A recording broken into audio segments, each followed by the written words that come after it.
মানহানির নোটিশ পাঠিয়েছিলেন আগেই। এবার মুখ্যমন্ত্রীর বিরুদ্ধে 100 কোটি টাকার মানহানির মামলা করলেন রাজ্যের বিরোধী দলনেতা শুভেন্দু অধিকারী। বিরোধী দলনেতার দাবি, এই অভিযোগ নিয়ে আইনি নোটিশ পাঠানো হলেও মুখ্যমন্ত্রী কোনো উত্তর দেননি। সেই সঙ্গে কড়া শব্দে শুভেন্দু লেখেন, প্রতারণামূলক নীরবতা পরিস্থিতি সামাল দিতে সাহায্য করবে না, আদালতেই বুঝে নেব। উল্লেখ্য, গত সপ্তাহে তৃণমূলের রাজনৈতিক পরামর্শদাতা সংস্থা আইপ্যাকের অফিস এবং কর্ণধার প্রতীক জৈনের বাড়িতে ইডি তল্লাশির প্রতিবাদে 9 জানুয়ারি পথে নেমেছিলেন মুখ্যমন্ত্রী। তার অভিযোগ ছিল, ভোটের আগে তৃণমূলের রণকৌশল চুরি করার উদ্দেশ্যেই হানা দিয়েছেন কেন্দ্রীয় তদন্তকারীরা। এরপরেই হাজরার সভা থেকে দাঁড়িয়ে কয়লা পাচার কাণ্ড নিয়ে শুভেন্দু অধিকারী সহ কেন্দ্রীয় স্বরাষ্ট্রমন্ত্রী অমিত শাহকে নিশানা করেন মুখ্যমন্ত্রী। বিজেপির আনা দুর্নীতির অভিযোগকে খণ্ডন করতে গিয়ে মমতা অভিযোগ করেন, বিজেপির জগন্নাথ হয়ে শুভেন্দু অধিকারীর মারফত কয়লার টাকা যায় অমিত শাহের কাছে। একই সঙ্গে মুখ্যমন্ত্রীর দাবি, তার কাছে উপযুক্ত নথিও রয়েছে পেন ড্রাইভে। বলছে কয়লার টাকা কে খায়? অমিত শাহ খায়, হোম মিনিস্টার।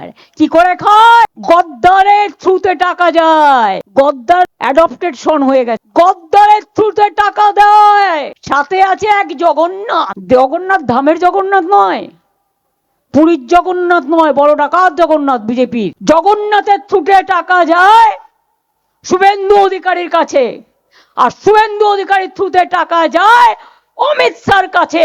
শুনুন, আপনাদের ভাগ্য ভালো এখনো যে আমি চেয়ারে আছি বলে না ওই পেন ড্রাইভ গুলো বাইরে বের করে দিই না।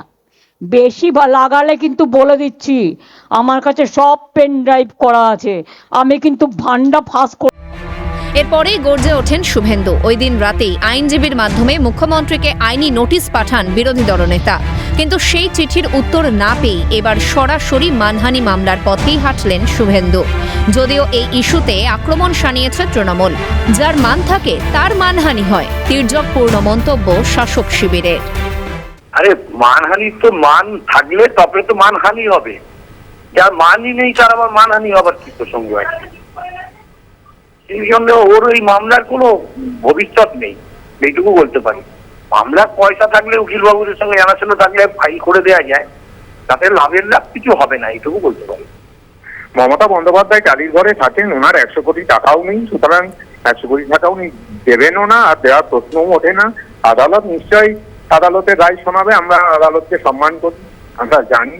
কিন্তু যেটা বললাম যে শুভেন্দুবাবু একটা ঘটনা ঘটিয়ে চলেছেন, তাহলে ওনার বিরুদ্ধে প্রত্যেকদিন অন্তত কয়েক ডজন করে মামলা হওয়া উচিত। সবসময় সমস্তটা রাজনৈতিক ন্যারেটিভের বাইরে গিয়ে যে আদালতের উপর দ্বারস্থ হয়ে রাজনীতি করার চেষ্টা করছেন, যে আদালতের উপর দাঁড়িয়ে উনি ভাবছেন ক্ষমতায় আসবেন, এগুলো বাংলার মানুষ জানেন।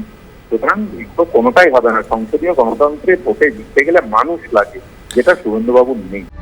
মামলার বিস্তারিত এক্স হ্যান্ডেলে পোস্ট করে শুভেন্দু লিখেছেন, আমি আমার কথা রেখেছি। তাকে আদালতে টেনে নিয়ে গেলাম ভিত্তিহীন মন গড়া কথা বলে অপমান করার জন্য। মামলা হারলে 100 কোটি টাকা দিতে হবে, সেই টাকা আমি কোথাও ভালো কাজের জন্য দান করে দেব। সব মিলিয়ে নির্বাচনের মুখে সম্মুখ সমরে মুখ্যমন্ত্রী ও বিরোধী দলনেতা তার বলার অপেক্ষা রাখে না। এখন দেখার আইনি পথে এই মামলার জল কোন দিকে মোড় নেয়।